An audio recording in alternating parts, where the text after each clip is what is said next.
ಆಗಿರುವಂತದ್ದು. ಜೊತೆಗೆ 1964 ನೇಮ ಕಲಂ 94C ಮತ್ತು 94CC ನಲ್ಲಿ ಇವತ್ತು ಏನಾಗಿದೆ ಅಂತ ಹೇಳಿದ್ರೆ ದಿನಾಂಕ 1/1/2012 ಹಿಂದಿನ ಸರ್ಕಾರ ಇರುವಂತಹ ಸಂದರ್ಭದಲ್ಲಿ ಸರ್ಕಾರಿ ಜಮೀನಿನಲ್ಲಿ ವಾಸ ಮಾಡಿರುವಂತ ಇವತ್ತು ಬಡವರಿಗೆ ಅಕ್ರಮ ಸಕ್ರಮಗೊಳಿಸುವಂತ ವ್ಯವಸ್ಥೆಯನ್ನ ಅವತ್ತಿನ ಕರ್ನಾಟಕ ಭೂ ಕಂದಾಯ ಕಾಯ್ದೆ 1964ರ ನಿಯಮಾವಳಿ ಪ್ರಕಾರ ಅವತ್ತು ಇದನ್ನ ಅನೌನ್ಸ್ ಮಾಡಿದ್ರು. ಆದರೆ ಈಗ ಅದನ್ನ 94C ಮತ್ತು 94CC ನಲ್ಲಿ ಪಟ್ಟ ಕೊಡ್ಲಿಕ್ಕೆ ಇನ್ನು ಯಾಕೆ ಗವರ್ಮೆಂಟ್ ವಿಳಂಬ ಮಾಡ್ತಾ ಇದೆಯೋ ಗೊತ್ತಿಲ್ಲ. ಸುಮಾರು ನೋಡಿ, ಕಡಬಡವರು ಅವ್ರು ಬೇರೆ ಏನು ಕೇಳುವುದಿಲ್ಲ ನಮ್ಮ ಹತ್ರ.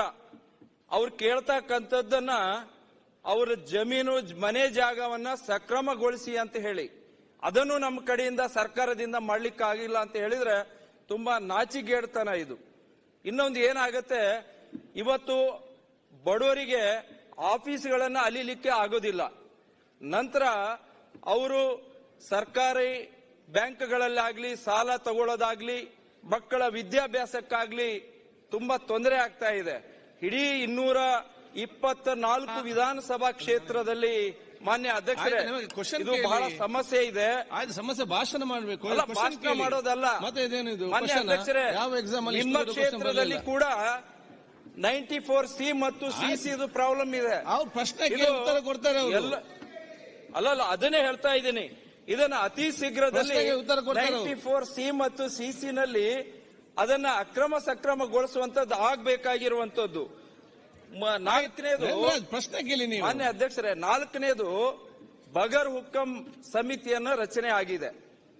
ಆದರೆ ಫಾರ್ಮ್ 50 ಮತ್ತು 53, 57 ಇದನ್ನ ಅವರು ಮಂತ್ರಿಗಳು ಉತ್ತರ ಕೊಟ್ಟ ಮೇಲೆ ಕ್ಲಾರಿಫಿಕೇಶನ್ ಆಯ್ತು. ಅವ್ರು ಇನ್ನು ನೀವು ಸೀನಿಯರ್ MLA ಇದ್ರೆ ನಿಮ್ಗೆಲ್ಲ ಅನುಭವ ಇದೆ, ಅವ್ನ ಅನುಭವ ಆಗ್ಬೇಕಷ್ಟೇ. ಆಗ್ತದೆ, ಕ್ವಶನ್ ಕೇಳುವುದರಲ್ಲೇ ನಿಮ್ಗೆ ಅನುಭವ ಜಾಸ್ತಿ ಆಗಿದೆ, ಅನುಭವ ಕಡಿಮೆ ಆಗಿದೆ. ಉತ್ತರ ಕೊಡಿ ಮಾನ್ಯ ಸಚಿವರು, ಆಮೇಲೆ ನಾನು ಹೇಳ್ತೀನಿ. ಕೊಡಿ.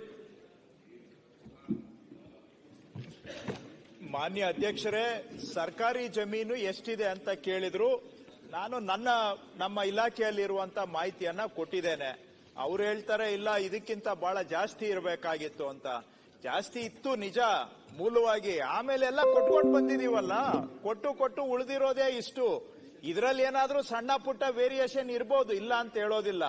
ಆದ್ರೆ ಇದಕ್ಕಿಂತ ಡಬಲ್ ಇದೆ. ಅವರು ನಾನು 38,000 ಇಲ್ಲ 70,000 ಅಂತ ಅವ್ರು ಹೇಳ್ತಾರೆ. ಬಹುಶಃ ಅಷ್ಟಿರ್ಲಿಕ್ಕೆ ಇಲ್ಲ. ಯಾಕಂದ್ರೆ ಈಗ ನಾವು ಮುಖ್ಯಮಂತ್ರಿಗಳು ನಮ್ಗೊಂದು ಸೂಚನೆ ಕೊಟ್ಟಿದ್ರು ಹೋದ ವರ್ಷ, ಯಾವ ಗ್ರಾಮದಲ್ಲಿ ಎಷ್ಟು ಸರ್ಕಾರಿ ಜಮೀನಿದೆ ಅನ್ನೋದು ನೀವು ನಿಖರವಾದಂತ ದಾಖಲೆಯನ್ನ ತಯಾರು ಮಾಡಬೇಕು, ಒಂದು ರಿಜಿಸ್ಟರ್.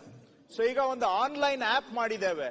ಕರ್ನಾಟಕದಲ್ಲಿ ಒಟ್ಟು 14.5 ಲಕ್ಷ ಸರ್ಕಾರಿ ಜಮೀನುಗಳಿದ್ದಾವೆ. ನೀವು ನನಗೆ ಯಾವ ಹಳ್ಳಿಯಲ್ಲಿ ಎಷ್ಟು ಸರ್ಕಾರಿ ಜಮೀನಿದೆ ಅಂದ್ರೆ 10 ಸೆಕೆಂಡ್ ಅಲ್ಲಿ ಇವತ್ತು ನಾನು ನಿಮ್ಗೆ ಉತ್ತರ ಕೊಡ್ಬೋದು. ಅದರ ಲೊಕೇಶನ್ ಏನು ಅಂತಾನು ಉತ್ತರ ಕೊಡ್ಬೋದು ನಾನು ನಿಮ್ಗೆ. ಸೊ ಆ ರೀತಿಯಾದಂತ ಒಂದು ಸರ್ಕಾರಿ ಜಮೀನುಗಳ ಆನ್ಲೈನ್ ಡಿಜಿಟೈಸ್ಡ್ ಆಪ್ ಅನ್ನೇ ನಾವು ಮಾಡಿದ್ದೇವೆ. ಸೊ ನನ್ನ ಹತ್ರ ಇವತ್ತು ನಿಖರವಾದಂತ ಮಾಹಿತಿ ಇದೆ. ಯಾವ ತಾಲೂಕು, ಯಾವ ಹೋಬಳಿ, ಯಾವ ಗ್ರಾಮದವರೆಗೆ, ಯಾವ ಸರ್ವೆ ನಂಬರ್ ಅಲ್ಲಿ ಸರ್ಕಾರಿ ಜಮೀನಿದೆ ಮತ್ತು ಅದರ ಆಕಾರ ಏನು ಅನ್ನೋದು ಕೂಡ ನನ್ನ ಹತ್ರ ಡಿಜಿಟಲ್ ಮ್ಯಾಪ್ ಇದೆ. 14.5 ಲಕ್ಷ ಸರ್ಕಾರಿ ಜಮೀನುಗಳದ್ದು ಕೂಡ ಲ್ಯಾಂಡ್ ಬೀಟ್ ಪ್ರೋಗ್ರಾಮ್ ಅನ್ನ ನಾವು ಮಾಡ್ತಾ ಇದ್ದೇವೆ. ಸೊ ನಮ್ಮ ವಿಲೇಜ್ ಅಕೌಂಟೆಂಟ್ ಪ್ರತಿಯೊಂದು ಸರ್ಕಾರಿ ಜಮೀನ್ಗೂ ವಿಸಿಟ್ ಮಾಡಬೇಕು. ವಿಸಿಟ್ ಮಾಡೋದಷ್ಟೇ ಅಲ್ಲ, ಅವ್ರಿಗೆ ಡಿಜಿಟಲ್ ಸ್ಕೆಚ್ ಕೊಟ್ಟಿದ್ದೇವೆ. ಆ ಸರ್ಕಾರಿ ಜಮೀನಿನ ವಿಸ್ತೀರ್ಣದ ನಡಿಬೇಕು. ಅವರು ನಡೆದು ಅಲ್ಲೇನಾದ್ರೂ ಒತ್ತುವರಿ ಕಂಡು ಬಂದ್ರೆ ಒತ್ತುವರಿ ಆಗಿದೆ ಅಂತ ರಿಪೋರ್ಟ್ ಮಾಡಬೇಕು. ತಹಶೀಲ್ದಾರರು ಒತ್ತುವರಿಯನ್ನ ತೆರವು ಮಾಡಬೇಕು. ಈ ತರ ಒಂದು ಮುಖ್ಯಮಂತ್ರಿಗಳ ಸೂಚನೆ ಮೇರೆಗೆ ಲ್ಯಾಂಡ್ ಬೀಟ್ ಪ್ರೋಗ್ರಾಮ್ ಅನ್ನೇ ನಾವು ಇಂಪ್ಲಿಮೆಂಟ್ ಮಾಡ್ತಾ ಇದ್ದೇವೆ. ಸೊ ನನ್ನ ಹತ್ರ ಇವತ್ತು ಬೈ ಅಂಡ್ ಲಾರ್ಜ್ ನಿಖರವಾದಂತಹ ಮಾಹಿತಿ ಇದೆ. ಅದರಲ್ಲಿ ಏನಾದ್ರೂ ನೀವು ಹೇಳಿದ ಪ್ರಕಾರ ಯಾವ್ದಾದ್ರೂ ಸಣ್ಣ ಪುಟ್ಟ ಹೆಚ್ಚು ಕಡಿಮೆ ಆಗಿದ್ರೆ ನಾವು ಸರಿ ಮಾಡ್ಕೊಳ್ತೇವೆ. ಅಟ್ಲೀಸ್ಟ್ ಒಂದು ಡೇಟಾ ಬೇಸ್ ಅನ್ನ ಇವತ್ತು ತಯಾರು ಮಾಡಿದ್ದೇವೆ. ಬರೀ ಡೇಟಾ ಬೇಸ್ ಅಷ್ಟೇ ಅಲ್ಲ, ಸರ್ಕಾರಿ ಜಮೀನುಗಳನ್ನ ರಕ್ಷಣೆ ಮಾಡುವಂತ ಕಾರ್ಯಕ್ರಮವನ್ನು ನಿಶ್ಚಿತವಾಗಿ ಮಾಡ್ತಾ ಇದ್ದೇವೆ. ಎರಡನೇದು ಅವ್ರು ಕೇಳಿದ್ದು